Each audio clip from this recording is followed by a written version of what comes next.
आज हम food pipe cancers के बारे में बात करने जा रहे हैं। इसकी सबसे बड़ी बात यह है कि यदि ये बहुत अर्ली स्टेज में इसकी जानकारी या निदान हो जाता है तो ये ऑलमोस्ट क्योरेबल है। इसमें मुख्यतः जो कारण रहते हैं वो आपका हैबिट्स के अंदर ही होते हैं। जैसे किसी को स्मोकिंग की हैबिट है, किसी को अल्कोहल की है, कोई बहुत स्पाइसीज या इस तरह का तीखा खाना खाता है, और प्रॉपरली अगर कहें तो lack of balance diet. The alarm sign is difficulty in swallowing and weight loss, anaemia, right, छाती में पेन हो सकता है जी। ये सारे सिम्टम्स अगर आपको हो तो सही टाइम पे आइए और डॉक्टर से परामर्श लीजिए। नमस्कार, मैं doctor Azhar Parvez, director oesophagogastric surgery Medanta, और आज हम फूड पाइप कैंसर्स के बारे में बात करने जा रहे हैं। एंड सौभाग्य से, very luckily, we have two very prominent surgeon from Gurgaon, doctor Vashisht sir, thank you for coming, and doctor Naresh sir, thank you very much, thank you for coming. ये वो सर्जन्स हैं जो बहुत बिजी रहते हैं अपने काम से। Then we discussed our plan कि हम फॉर पेशेंट अवेयरनेस एक वीडियो क्रिएट करना चाहते हैं जिसमें हम बात करेंगे इसोफेगस या स्टमक कैंसर के बारे में। इन्होंने टाइम निकाल लिया, thank you once again sir. हमारा बेसिकली जो पर्पस है इस मीटिंग का, ये ऑडियंस ओरिएंटेड है जी जी। तो जो बेसिकली मैं जो छोटे छोटे सवाल जो लोगों के होते हैं, मैं वही आपके नज़रिए से सुनना चाहता हूँ ताकि लोग इसको समझ सकें। जैसे फूड पाइप कैंसर है तो वो कैसे प्रेजेंट करते हैं डॉक्टर वशिष्ठ? जैसे फूड पाइप कैंसर यानी कैंसर, इसको फूड पाइप को अंग्रेजी में इसोफेगस कहते हैं। और इसोफेगस का जो कैंसर है, इसकी सबसे बड़ी बात यह है कि यदि ये बहुत अर्ली स्टेज में इसकी जानकारी या निदान हो जाता है तो ये ऑलमोस्ट क्योरेबल है। लेकिन दुर्भाग्य की बात यह है कि अर्ली स्टेज में इसका निदान इतना आसान नहीं होता, क्योंकि जो लक्षण मरीज को होते हैं वो कोई सामान्य से लक्षण होते हैं और कोई बड़े अलार्मिंग नहीं होते। जैसे कि बहुत इंटेलिजेंट यदि कोई पेशेंट है जो अपनी चीज़ों को ऑब्जर्व करता है, ध्यान रखता है, तो जो अर्लीस्ट जो सिम्टम्स उनको नज़र आते हैं कि भाई जैसे पहले खाने के बड़े बड़े टुकड़े खा रहे हैं, वो खाने के टुकड़े खाते हैं तो उनको ना विद पैसेज ऑफ टाइम ऐसा लगता है कि तेरा जो ग्रास है, बाइट है, वो थोड़ी छोटी कर दो। वक्त के साथ ये बढ़ता जाता है। तो वो खाने का बड़ा टुकड़ा उनको ऐसा लगता है कि वो अंदर नहीं जा रहा है या अटक रहा है, जिसको डॉक्टरी की भाषा में हम डिस्फेजिया कहते हैं। वो खाना अटकता है और फिर ये धीरे धीरे प्रोग्रेस करता है। तो जो मरीज इंटेलिजेंट ने तो नोटिस कर लिया, जो बाकी आम मरीज हैं वो क्या करते हैं कि वो अपने आप को कॉम्प्रोमाइज़ करना शुरू कर देते हैं।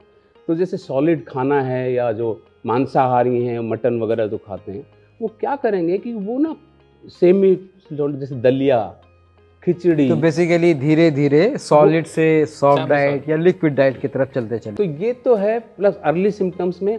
दूसरा है मरीज के खून कम हो जाता है, वो पेल लगता है, पीला पीला सा लगता है, सफ़ेद सफ़ेद सा लगता है। और तीसरी बात ये है कि उसको भूख कम लगती है, वजन कम होता है। जो वजन कम होता है वो अनइंटेंशनल वेट लॉस होता है। तो यहाँ बेसिकली इंपॉर्टेंट चीज है कि अनइंटेंशनल वेट लॉस, मतलब चाह नहीं रहा है कि वेट कम हो, फिर भी वेट कम हो रहा है। तो उसके दो कारण, बिकॉज आजकल के तारीख में तो सब लोग अपना वेट कम कराने पे लगे, खुश होते हैं कि मेरा वेट, मेरे पहले 76 था, अब मेरा 70 हो गया। तो ऐसे केसेस में it is not a thing to be happy about. ये तो एक गंभीर लक्षण हो सकता है।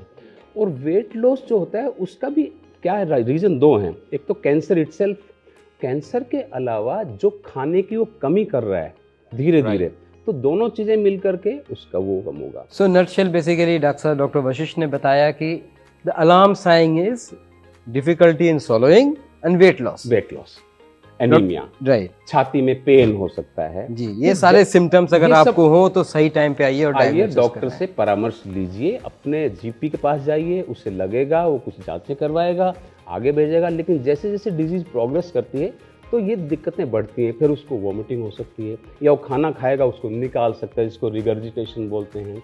उसको ब्लीडिंग हो सकती है। वो ब्लीडिंग ऊपर जरूरी नहीं हो, वो टट्टी के रास्ते में ब्लैक कलर का उसको लेट्रिन आएगा। तो जो टट्टी का काला रंग भी बहुत ही चिंताजनक एक लक्षण है, जिसके बारे में हमको इग्नोर या हमको उसको लापरवाही उसमें नहीं करनी चाहिए। मेरा एक हमारे संदेश- साथ डॉक्टर नरेश हैं हमारे साथ।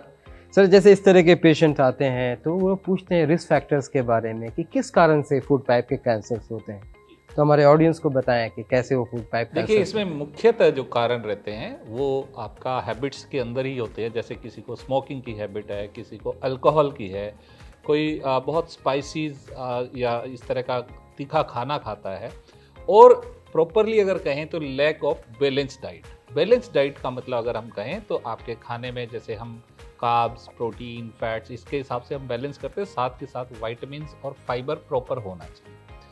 तो मुख्यतः मतलब इसमें यही है कि अगर कोई अल्कोहल, स्मोकिंग की रेगुलर हैबिट है, उसके अंदर ये एक बहुत बड़ा रिस्क या है। जैसे कि कहा जाता है कि अगर somebody who is smoking and जी। as well as alcohol, तो there is more than 100-fold increase in cancer risk definitely apart from that spicy food। Yes, बहुत सारी जगह डॉक्टर वशिष्ठ ये कहा जाता है कि जैसे कुछ जियोग्राफिक रीजन है इंडिया के जहाँ पे इसोफेगस के कैंसर, फूड पाइप के कैंसर, स्टमक के कैंसर ज़्यादा हैं, उस पर कुछ लाइट डालेंगे? देखिए, आपने जो बात बताई है बहुत ही महत्वपूर्ण बात है। जैसे जो पहाड़ की तरफ हम लें तो चाइना में बड़ा कॉमन है, तो हम अपने देश की बात करें तो उस साइड में So नॉर्थ जब ईस्ट में कश्मीर है, उत्तराखंड है, ये जो पहाड़ के इलाके हैं, हिमाचल है, वो इंसिडेंस उधर जो हिमालयन बेल्ट है उधर comparatively to the north and plains वो थोड़ा सा ज़्यादा ऐसा ये ऑब्जर्वेशन है, ऐसे आंकड़े बताते हैं। डॉक्टर नरेश, जैसे कि इसोफेगस कैंसर्स होते हैं तो स्टमक कैंसर होता